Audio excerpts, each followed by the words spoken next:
vocês ouviram a palavra de Deus nos dois períodos. Deus abençoe vocês.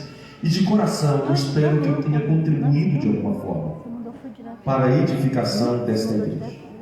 E eu falei com o Cleilson, o pastor está dando muito tempo, vai sobrar tempo, eles vão cantar, que bom. Porque o meu sermão é bem curto agora à noite. Bem curto. Carta aos Hebreus, por favor, capítulo 12. Carta aos Hebreus, capítulo 12. Vamos estar lendo apenas os primeiros 3 versículos deste capítulo. Carta aos Hebreus, capítulo de número 12.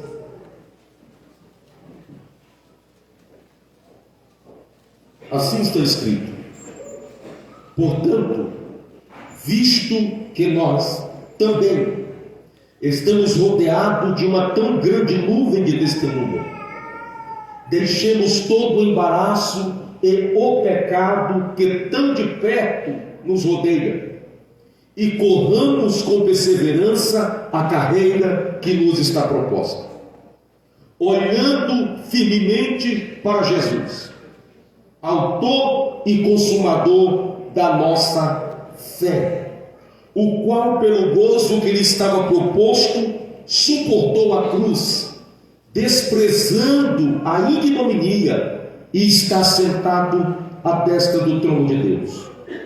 Versículo 3: considerai aquele que suportou tal oposição dos pecadores contra si mesmo, para que não vos canseis, desfalecendo em vossas almas. Podeis sentar. Eu preciso da sua atenção, pois eu pretendo ser bem breve, realmente, naquilo que Deus propôs ao meu coração. Eu penso que no Novo Testamento,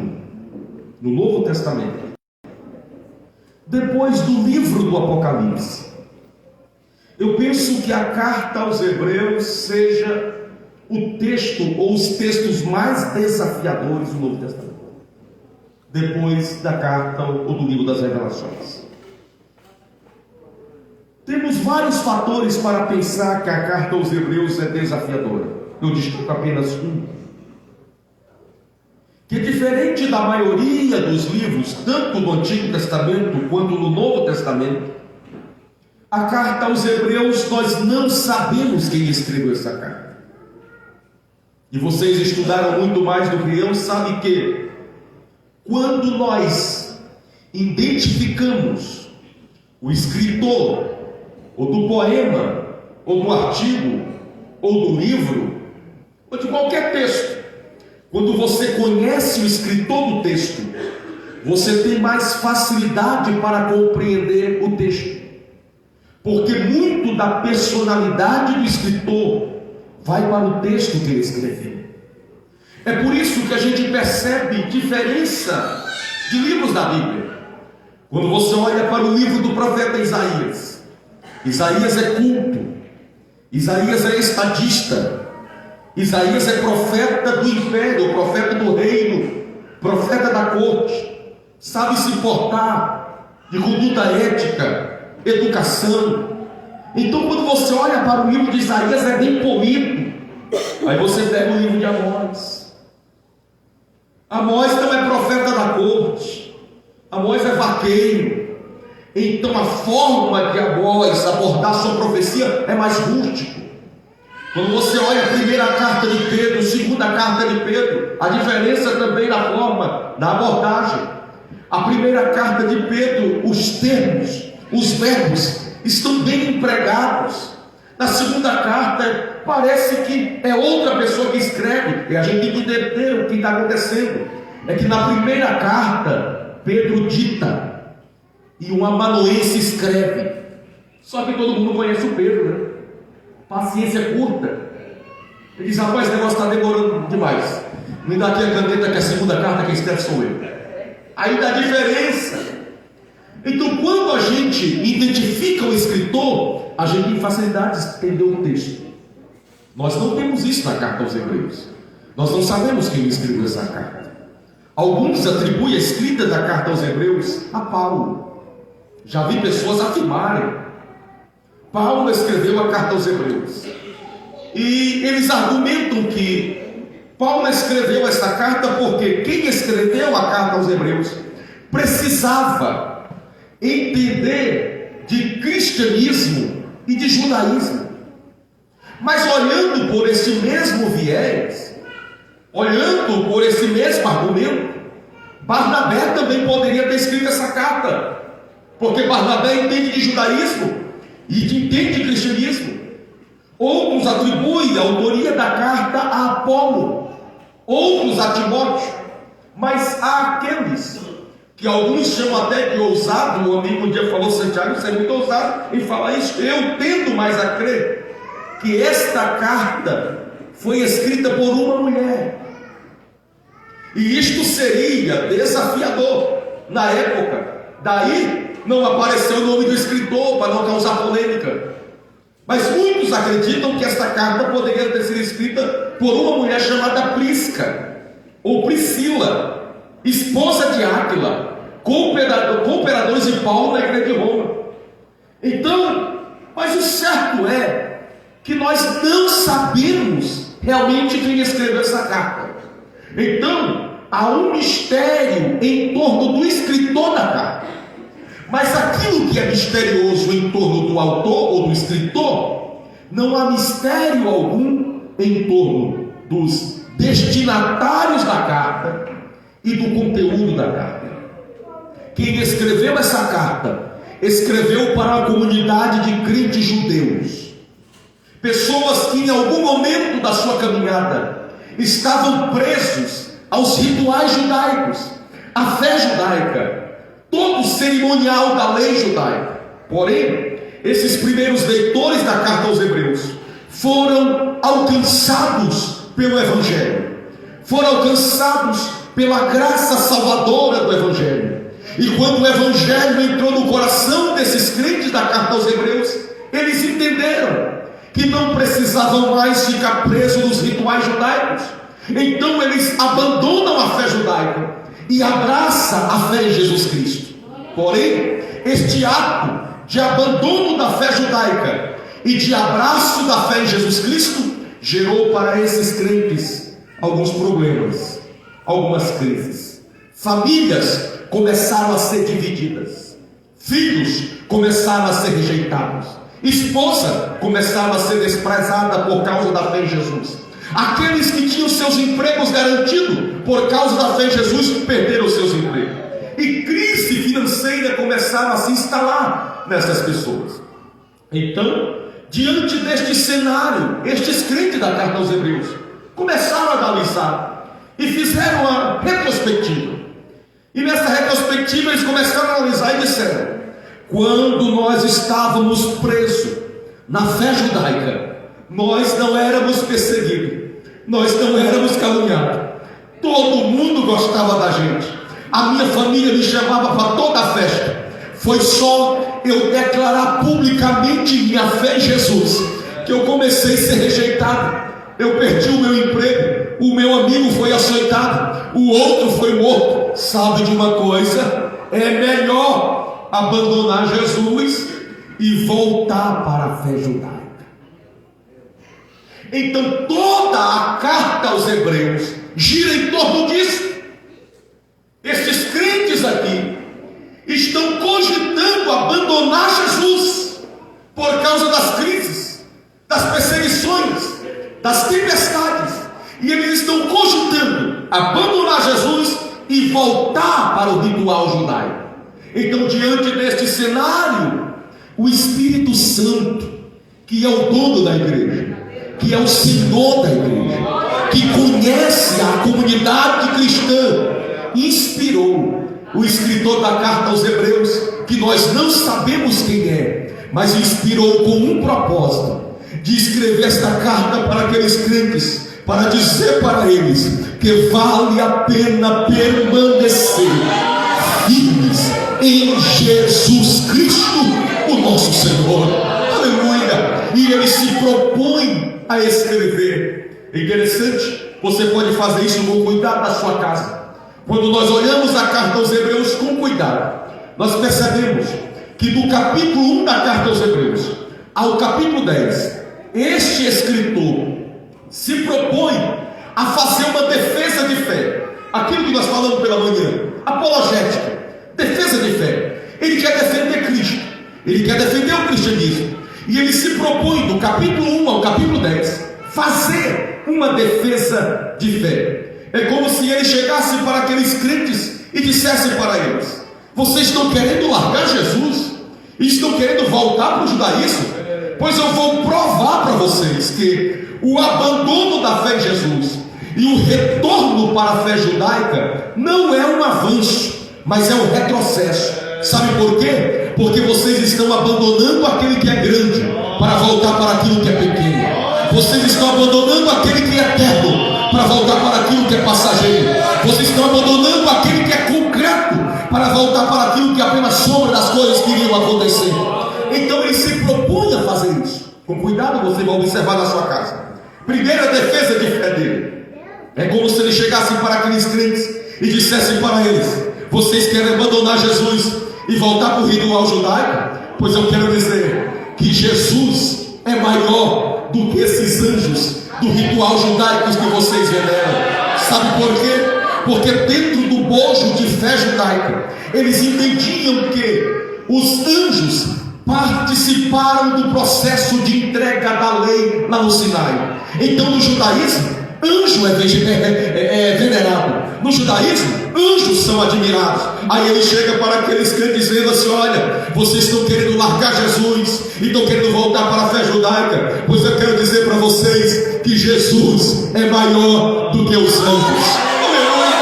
E talvez eles perguntariam assim: como que Jesus é maior do que os anjos? E ele explicaria dizendo: sabe por quê? É porque os anjos teve um início. Alguém criou eles, não sei se terá fim, mas início eles tiveram. E Jesus, ele não tem início e não tem fim. Ele é autoexistente, ele é todo poderoso. Foi ele que criou os anjos, e ele é maior do que os anjos. Sabe por quê? Porque o próprio Deus Pai disse assim: olha, vou te exaltar e tu vais sentar à minha direita. Com anjo nenhum ele falou estas coisas. Portanto, Jesus é maior do que os anjos.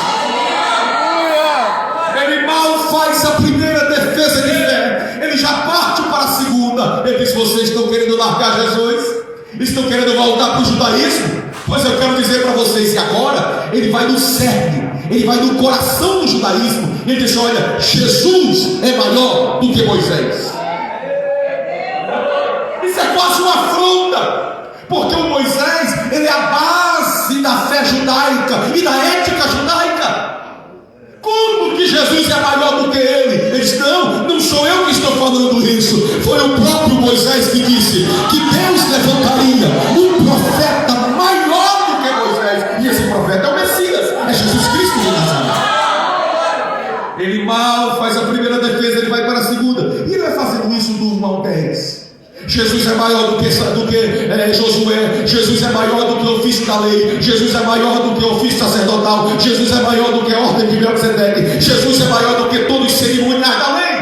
Jesus é maior do que todo ofício sacerdotal. Por quê? Porque os sacerdotes, eles faziam sacrifício no tempo terreno. Jesus Cristo fez sacrifício no tempo celestial.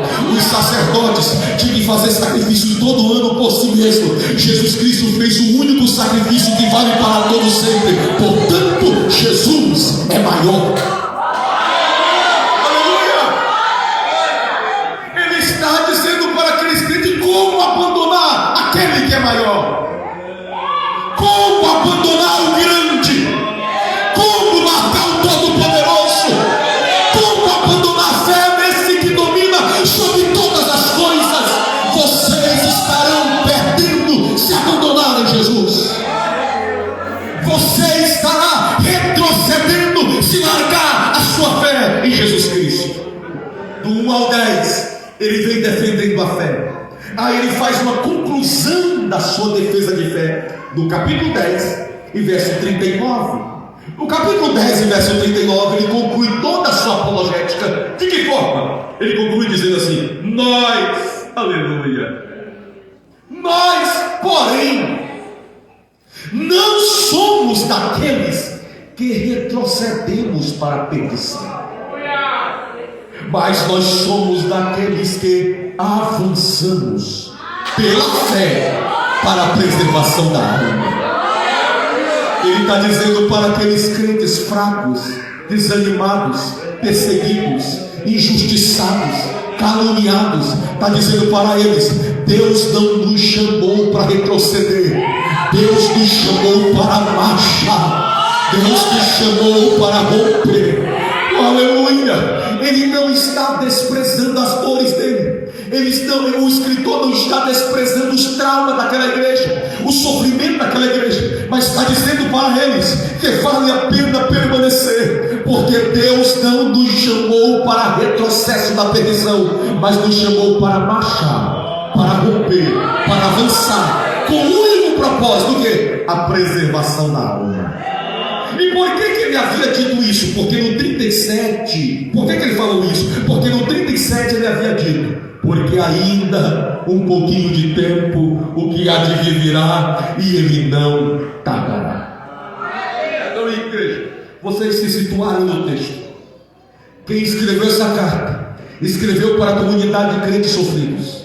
Quem escreveu essa carta, escreveu para a comunidade que está pensando em abandonar Jesus, por causa das lutas, por causa das provações, por causa das perseguições, por causa das intempéries da vida. O escritor diz: vale a pena permanecer firme em Jesus Cristo. Quando nós olhamos para o capítulo 11 da carta aos Hebreus, capítulo 11, esta carta, esse capítulo, eu penso que é o capítulo mais conhecido da carta aos Hebreus. Se eu fosse perguntar individualmente aqui para você citar um versículo da carta aos Hebreus, eu tenho certeza que esse versículo estaria no capítulo 11.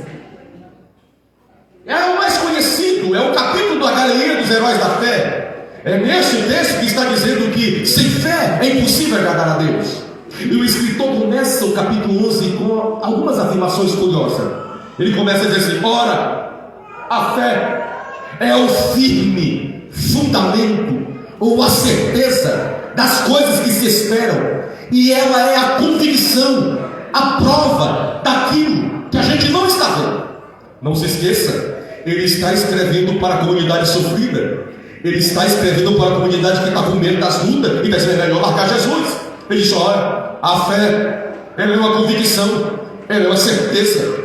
Mas é interessante que o escritor aqui, ele não está querendo ou não está trazendo uma definição de fé. Não é o propósito do capítulo 11 definir o que é fé. Pelo contrário, o escritor vai fazer uma descrição da fé. Não é definição, é descrição da fé. Ele vai dizer como que a fé age, como que a fé atua, como que a fé se comporta na mente daqueles que andam pela fé. Para isso, o escritor da carta aos Hebreus vai trazer um resumo, e ele vai sintetizar a dinâmica da fé. Ele pega alguns acontecimentos do Antigo Testamento, de heróis da fé, e ele vai trazer de forma resumida, para mostrar para aqueles crentes qual é a dinâmica da fé. E a dinâmica da fé, ela está sustentada em 4 colunas. Quantas colunas? Quantas colunas? 4 colunas. Qual é a primeira coluna? Primeiro, Deus fala. Não existe fé sem a palavra de Deus. Não existe fé sem a voz de Deus. De sorte é que a fé é pelo ouvir, e o ouvir a palavra de Deus. Primeiro, Deus fala. Segundo, nós ouvimos a voz de Deus. Terceiro, confiamos na voz de Deus. Quarto, agimos conforme a voz de Deus. Então esta é a dinâmica da fé. No Antigo Testamento foi desta forma: Deus fala, ouvimos, confiamos e agimos. Deus fala, ouvimos, confiamos e agimos. Mas é interessante que tem um escritor do século XVI que ele coloca um quinto ponto, e ele fala: não, a dinâmica da fé não está sustentada em 4 pontos. A dinâmica da fé está sustentada em 5 pontos. Aí ele escreve: Deus fala, ouvimos, entendemos. Particularmente eu penso que este entender a voz de Deus quebra a dinâmica da fé. Quebra. Porque tem hora que Deus fala uma coisa e diz: mas por que ele está falando isso? Tem hora que Deus diz assim: entra por esse caminho, que eu fico dizendo: mas por mim não seria melhor? Tem hora que Deus me ordena entrar por alguns caminhos, mas esse aqui não está mais perto, por aqui não é mais fácil. Se ele agisse por aqui não seria melhor? Por que ele está me ordenando entrar por um caminho desconhecido? Por que ele não faz assim? Por que ele não trabalha assim? Por que ele não age assim? E Deus diz: vou fazer desta forma, é por esse caminho aqui. Aí eu não consigo entender porque Deus está fazendo isso. Aí vem o profeta Isaías dizendo: é porque os caminhos de Deus são mais altos. Aleluia! E a expressão alto ali não está ligada à altitude. A expressão alto ali está ligada à qualidade. O caminho de Deus é mais formoso. O caminho de Deus é mais extraordinário. O caminho de Deus é mais maravilhoso. O caminho de Deus é mais fantástico do que os nossos caminhos. E eu preciso crer que o caminho de Deus é melhor. Talvez nesta noite nós tenhamos alguém aqui que está discutindo com Deus a respeito do trabalhar de Deus. Está dizendo: por que ele não faz assim? Por que ele não faz assado? E Deus está levando você para outro caminho totalmente diferente. Nesta noite Deus está dizendo: mesmo sem entender, entra pelo caminho que Deus está te ordenando. Mesmo sem entender, obedeça a voz de Deus. Aleluia! Obedeça a voz de Deus. A dinâmica da fé: Deus fala, ouvimos, confiamos e agimos. A partir disso, o escritor se propõe a apresentar para aquela comunidade sofrida homens e mulheres que triunfaram pela fé, que passaram por lutas até piores do que aqueles que estão enfrentando, e mesmo assim triunfaram. E ele vai apresentar os heróis da fé. O primeiro herói da fé está no versículo 4 do capítulo 11. Quem é ele? O irmão Abel. Quem é o Abel? Aquele que tinha um irmão chamado Caim. A fé de Abel está ligada a três coisas: primeiro, culto; segundo, oferta; terceiro, adoração. Lá no Éden, Deus estabeleceu princípios de culto, de oferta e de adoração. O Abel se enquadrou no princípio de culto, de oferta e de adoração, e Deus recebeu o culto deste homem. Ele não apresenta o primeiro herói, que é o Abel, ele parte para o segundo, versículo 5. Quem é ele? Enoque. Quem é o Enoque? Para você entender melhor quem é este Enoque, é necessário você ler capítulo 3, 4, 5, 6, 7 e 8 de Gênesis. Porque lá vai dizer que este Enoque, ele andou com Deus. Mas andou com Deus em que momento? Andou com Deus no momento que ninguém queria andar. Andou com Deus enquanto as pessoas estavam rejeitando a revelação divina, enquanto as pessoas não estavam querendo o compromisso com Deus. Enoque, de forma voluntária e decisiva, diz: eu vou andar com Deus. Pastor Wilson.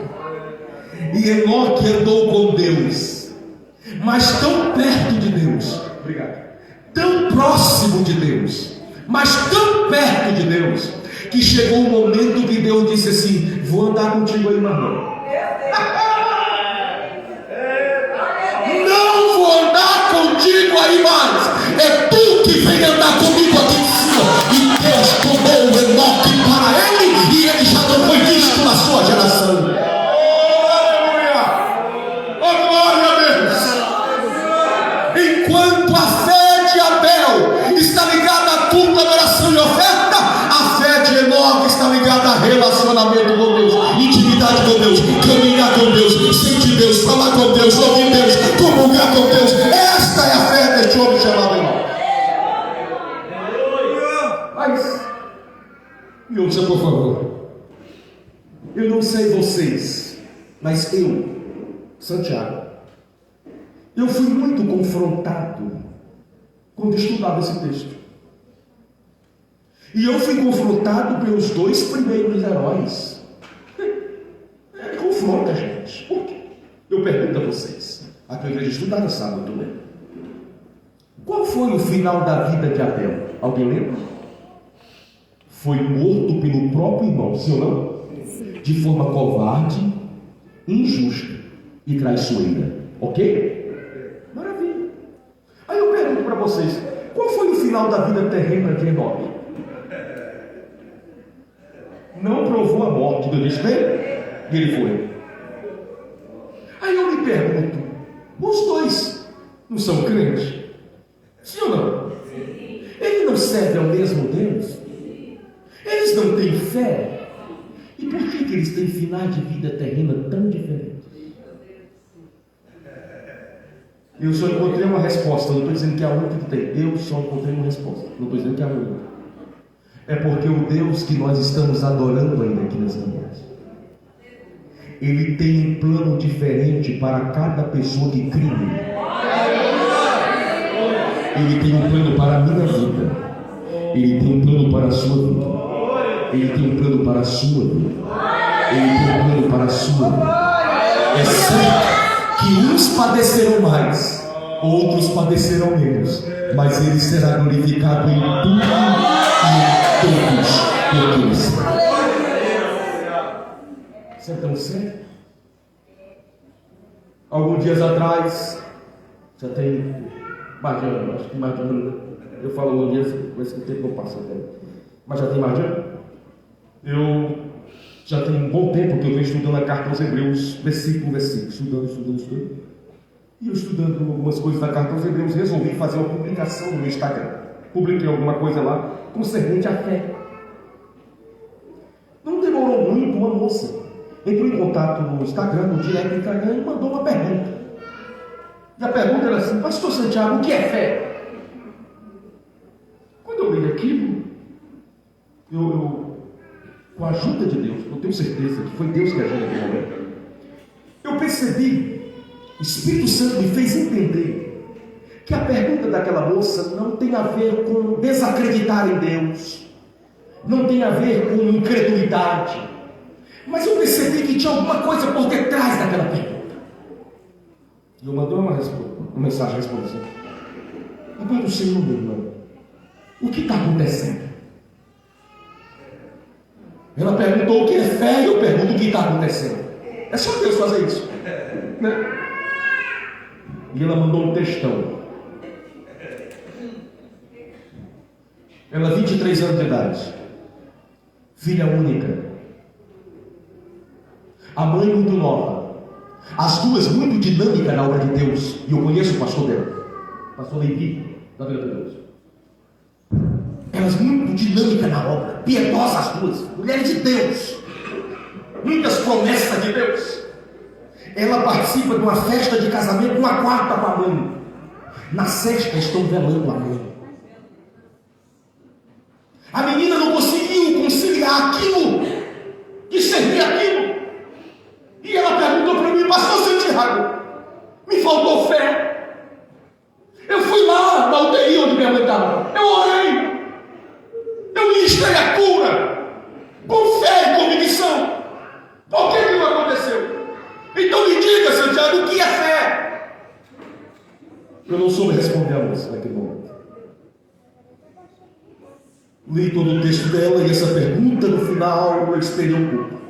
Refleti, pensei, ponderei as palavras da moça e escrevi para ela dizendo assim: filha, fé é descansar e confiar na soberania de Deus.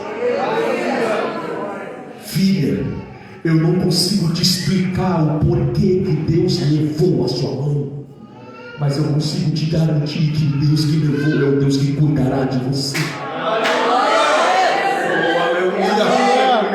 Talvez nesta noite tenhamos pessoas aqui que estão vivendo esse impasse na fé. Por que aconteceu isso? Por que o casamento acabou? Por que o desemprego chegou? O porquê que Deus não me cura desta enfermidade? Meu amigo, eu digo com muita convicção: eu não sei o porquê que Deus permitiu que a porta fechasse. Eu não sei o porquê desta enfermidade. Eu não sei o porquê dessa luta no seu casamento. Mas eu posso dizer: você pode descansar na soberania de Deus, porque Ele continua sendo Deus em nossa vida. Ele continua sendo o Senhor da nossa existência. Ele continua sendo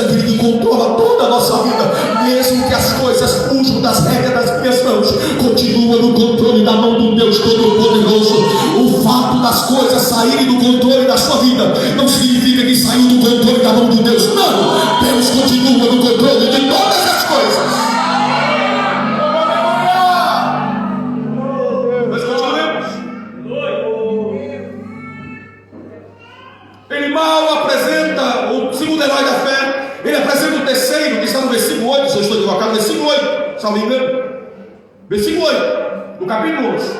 Quem é ele? Noé. Quem é esse Noé? Noé é aquele que fez a arca. A Bíblia diz que Noé já era piedoso. Capítulo 11, verso 8 da carta aos Hebreus. Noé era um homem piedoso, já andava com Deus, já tinha intimidade com Deus. Mas ele recebe uma revelação especial de Deus. E quando Deus se revela de forma especial a Noé, sabe qual foi a primeira coisa que Noé fez depois de receber essa revelação especial? Ele trabalhou para Deus. Eu preciso só abrir um parênteses e prometo não fechar. Quando eu vejo um obreiro muito acomodado, ele nunca recebeu a revelação especial de Deus. Quando eu vejo um crente deixando tudo nas costas dos líderes, é porque ele não conhece o Deus dele. Porque quando nós conhecemos a Deus, trabalhamos para Deus, fazemos alguma coisa para Deus. Fechei o parênteses. Até que enfim. Então não é esse, mas vamos tentar. Do versículo de número 8 ao versículo de número 22, o escritor vai apresentar 4 heróis da fé, que são os primeiros 4 patriarcas. Quem são eles? Abraão, Isaque, Jacó e José. E a fé desses 4 patriarcas está ligada a uma palavra: a fé de Abel, ligada a culto, adoração e adoração; a fé de Enoque, ligada a relacionamento e intimidade com Deus; a fé de Noé, ligada a trabalho para Deus; e a fé desses primeiros 4 patriarcas, ligada a uma palavra chamada paciência. Paciência. Agora, falar sobre paciência para a geração que nós somos é um desafio. A prova que nós somos impacientes é só você abrir o aplicativo do WhatsApp e você vai lá nos áudios. Tem velocidade 1, 1.5 e velocidade 2. Se tivesse a 3, a gente usaria, porque tem gente que merece o 3. A minha irmã um dia enviou para mim um áudio de 15 minutos. Irmão, isso é uma afronta. Eu, semelhante a qualquer um, ouvi o áudio, mas pulando um pouco da introdução, um pouco do desenvolvimento, um pouco da conclusão. Imaginei o que ela falou e respondi. Acho que acertei, que até hoje ela não respondeu. Nós somos uma geração impaciente. Termina um culto desse, mas não vai acontecer isso hoje, que o pastor já falou. Mas outro culto, uma esposa fala ao marido: eu não quero cozinhar nada.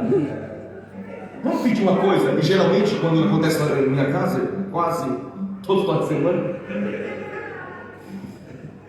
quando eu ligo para a pizzaria ou para aquela jantinha top lá, eu faço 2 perguntas.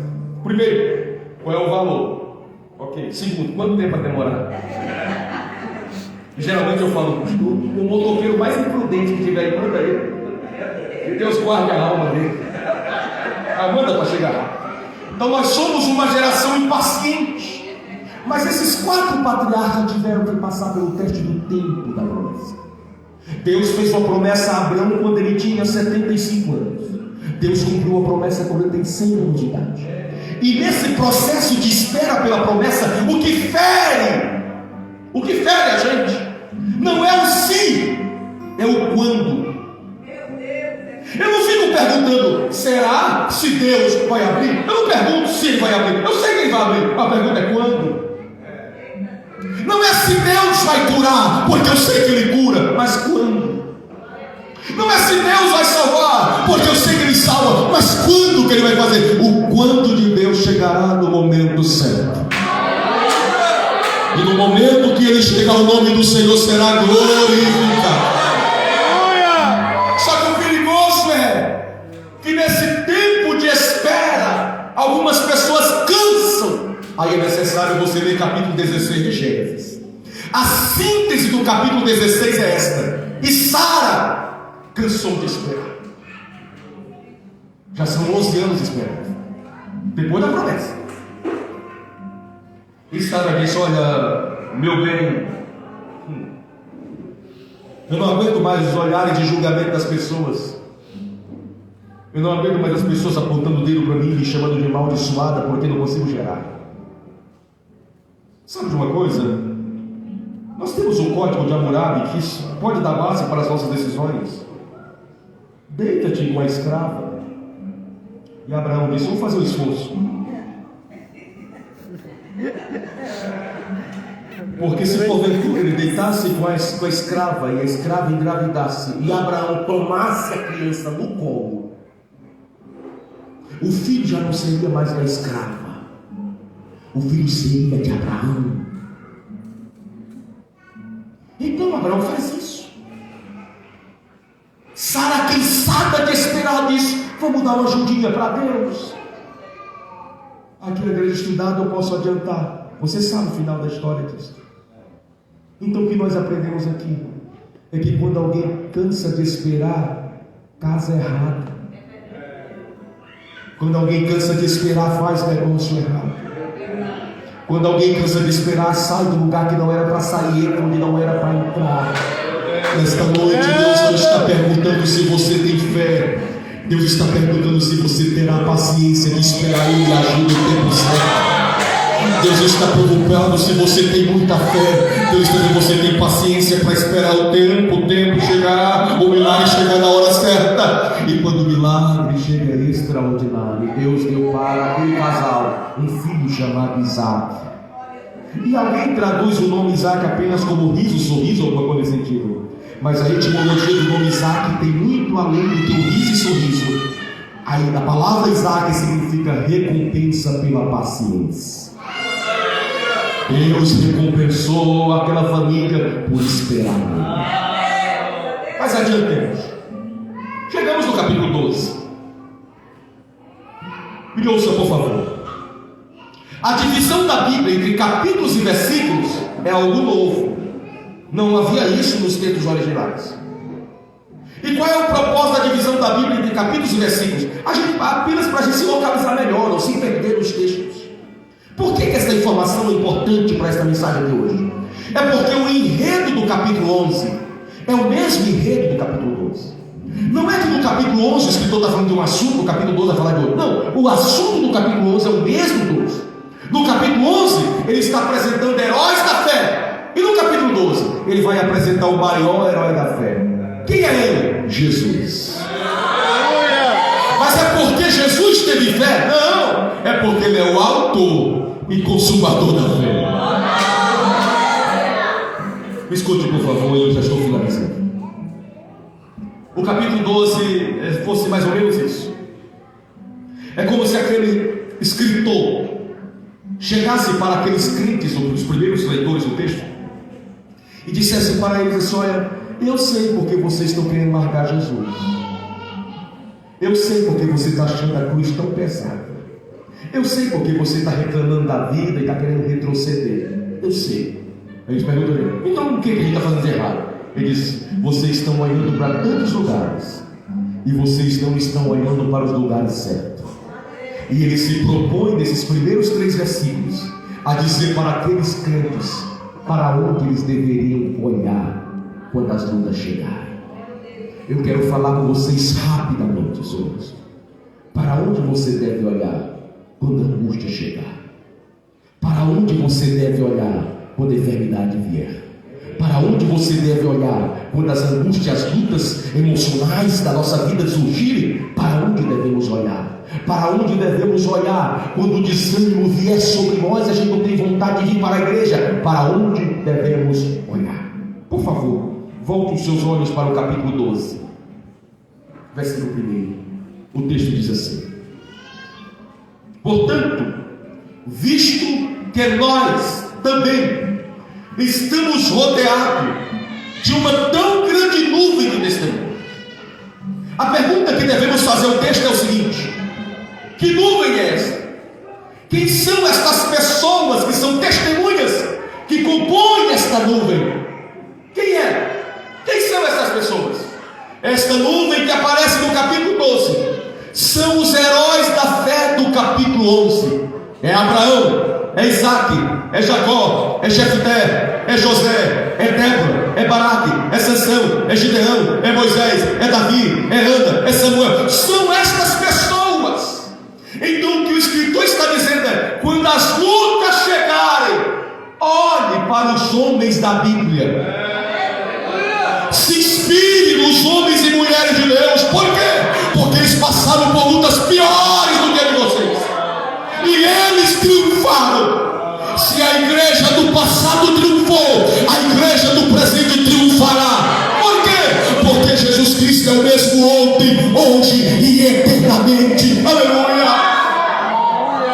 Sabe o que o escritor está dizendo? É que nós, como igreja de Jesus Cristo, nós temos em quem nos inspirar, nós temos em quem nos espelhar. Tem homem de Deus, mulher de Deus da Bíblia Sagrada, que passaram por lutas piores do que a minha, mas pela fé eles triunfaram. Se eles triunfaram, eu também vou triunfar, porque o meu Deus é o mesmo, o meu Senhor é o mesmo, o Espírito Santo é o mesmo, não mudou, ele não muda, ele é Senhor para todos sempre. Vou aplicar isto de forma bem dinâmica. Eu me direciono e me dirijo agora às mulheres. Aí é necessário usar a terminologia mulheres do gênero feminino. Sabe o que o texto está dizendo para você, minha irmã? Quando perseguirem você, quando denegrirem a sua conduta, quando criarem circunstância para abalar a sua fé, quando falarem coisas que ferem o seu coração, que denigre a sua moral, a sua moralidade, e você se vê quase na obrigação de ir lá, discutir, resolver pelo seu ímpeto, não faça isso. Não. O que tem que fazer? Lembre-se de Ana. Aleluia. Que foi instigada dentro da própria casa, caluniada, perseguida, mas não discutiu, não. Aleluia. Ela foi para o silêncio da oração, e Deus desceu na oração de Ana. Deus continua descendo na oração de esposas perseguidas, de esposas caluniadas, de mulheres que são rejeitadas por familiares. Deus continua se importando com esse tipo de mulher. Deus continua descendo na oração dessas mulheres. Deus não mudou, então se inspire. Aleluia. Agora eu me dirijo aos homens do gênero masculino. Quando você for perseguido, quando caluniarem você, quando fizerem chacota da sua fé, quando denegrirem a sua conduta cristã por causa da sua integridade e moralidade, começarem a fazer piadas com você, e você se vê quase na obrigação de ir lá tentar falar, se justificar, não faça isso. Olhe para os heróis da fé e lembre-se de Daniel, que foi lançado dentro de uma cova de forma injusta, de leões famintos. Mas quando ele chegou lá, ele disse: quando ele orou, Deus enviou o seu anjo, e o anjo fechou. Você está entendendo? O anjo fechou. Você está entendendo? O anjo fechou. Você está entendendo? O anjo fechou. Você está entendendo? O anjo fechou a boca dos leões. Deus é o mesmo.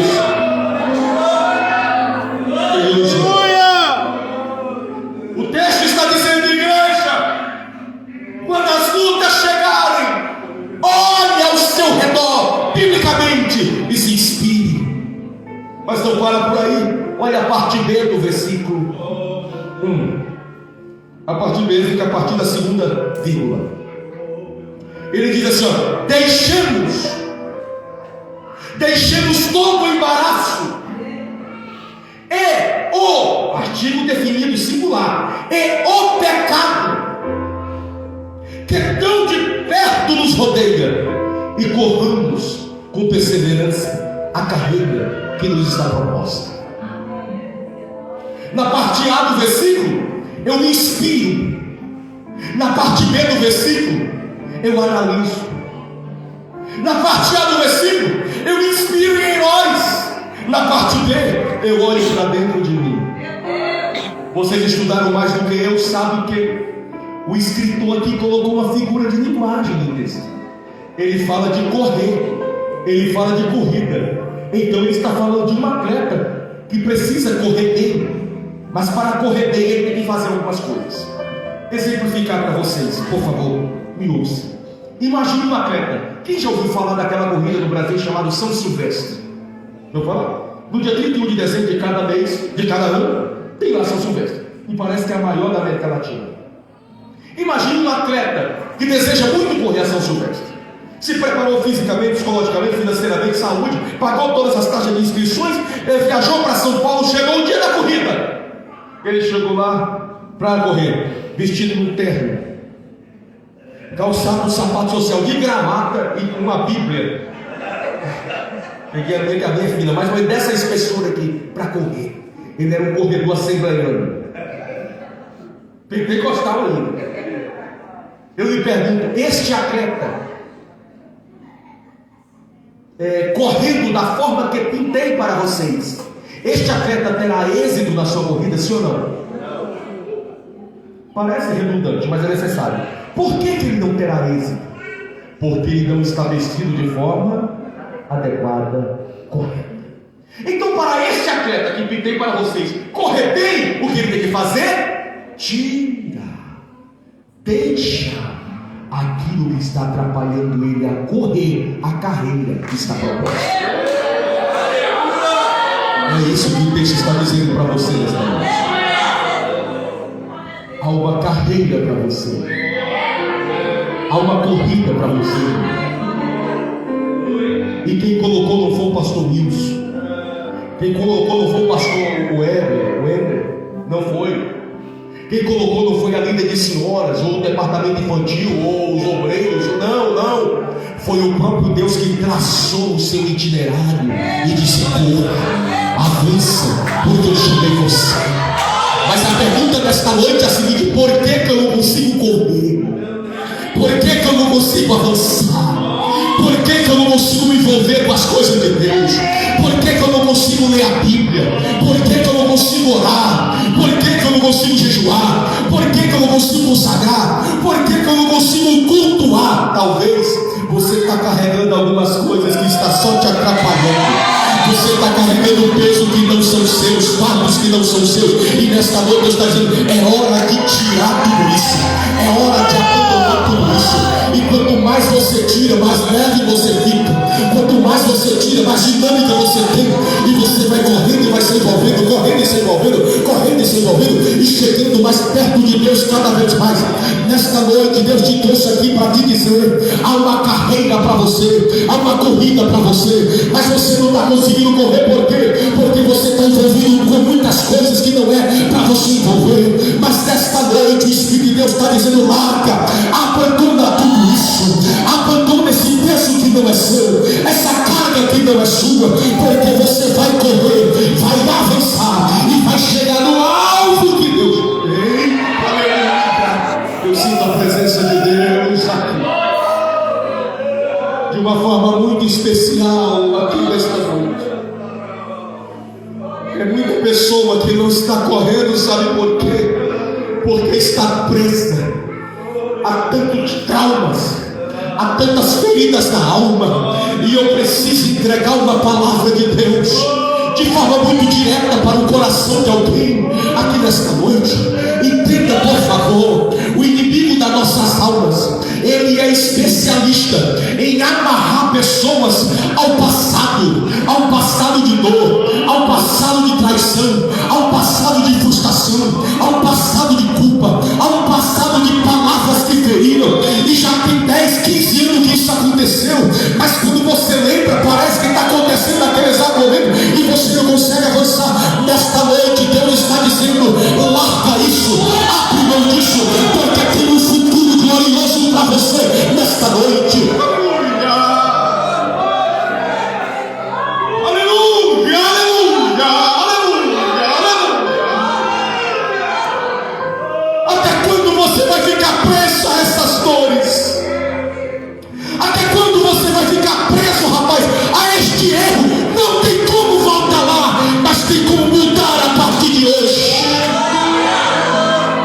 O que aconteceu já aconteceu, eu vou começar agora. O que aconteceu já aconteceu, não tem como eu voltar lá e consertar. Mas eu posso me levantar nesta noite, eu posso começar a correr de novo, eu posso começar a avançar nesta noite. Deus está te dando potencial para começar novamente, para se levantar novamente, para dizer: minha vida vai ser outra a partir de hoje. Você segura esta palavra. Quem toma posse desta palavra, quem toma posse desta palavra, e diz: a minha vida não vai ficar presa mais ao passado, a minha vida não vai ficar presa a erros do passado, a minha vida não vai ficar presa a traumas do passado, a minha vida não vai ficar presa a situações do passado. Eu não vou ficar carregando esse peso, não. Eu vou largar para lá e eu vou correr, ministério glória.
Eu estou sentindo a presença gloriosa de Deus. Aleluia. Eu olho ao meu redor e me inspiro dos heróis da fé. Eu olho para dentro de mim e tiro aquilo que me atrapalha. Mas o texto acaba por aí e eu encerro agora. Capítulo 12, versículo 2. Diz assim: olhando firmemente para Jesus. Eu preciso explicar algumas coisas nesse aqui. Eu vejo que tem muitos jovens aqui, tem jovens lá atrás. Muito bom. Quando você olha para o texto bíblico, o escritor começa a dizer assim: olhando. Essa expressão olhando é um verbo, olhar. E ele está conjugado no gerúndio. O povo diz que eu sou chato dessas coisas, mas tem que explicar que a Bíblia é isso. Lembra daquela professora falando assim: conjuga o verbo no gerúndio? Ela é chata falando aquelas coisas, mas não é que serve para a vida mesmo? Serve. O que significa um verbo conjugado no gerúndio? Significa uma ação contínua. Isso é extraordinário. Ele não está dizendo olhe para Jesus, é olhando, ação contínua. Significa que eu olhei ontem, mas eu tenho que continuar olhando hoje. Estou olhando agora, mas eu continuo olhando amanhã. Aí ele, não satisfeito, e essa versão contemporânea eu gostei muito dela, que não satisfeito, depois que ele conjuga o verbo no gerúndio, ele coloca um advérbio de intensidade: olhando firmemente. Não é olhar de qualquer jeito, não. É olhar firme para Jesus. Por quê? Porque vão aparecer na sua caminhada cristã muitas coisas para você deixar de olhar para Jesus. Vai aparecer muita circunstância para você deixar de olhar para Jesus. Mas o texto diz: olhando firmemente. Luta, olhando para Jesus. Bonança, olhando para Jesus. Enfermidade, olhando para Jesus.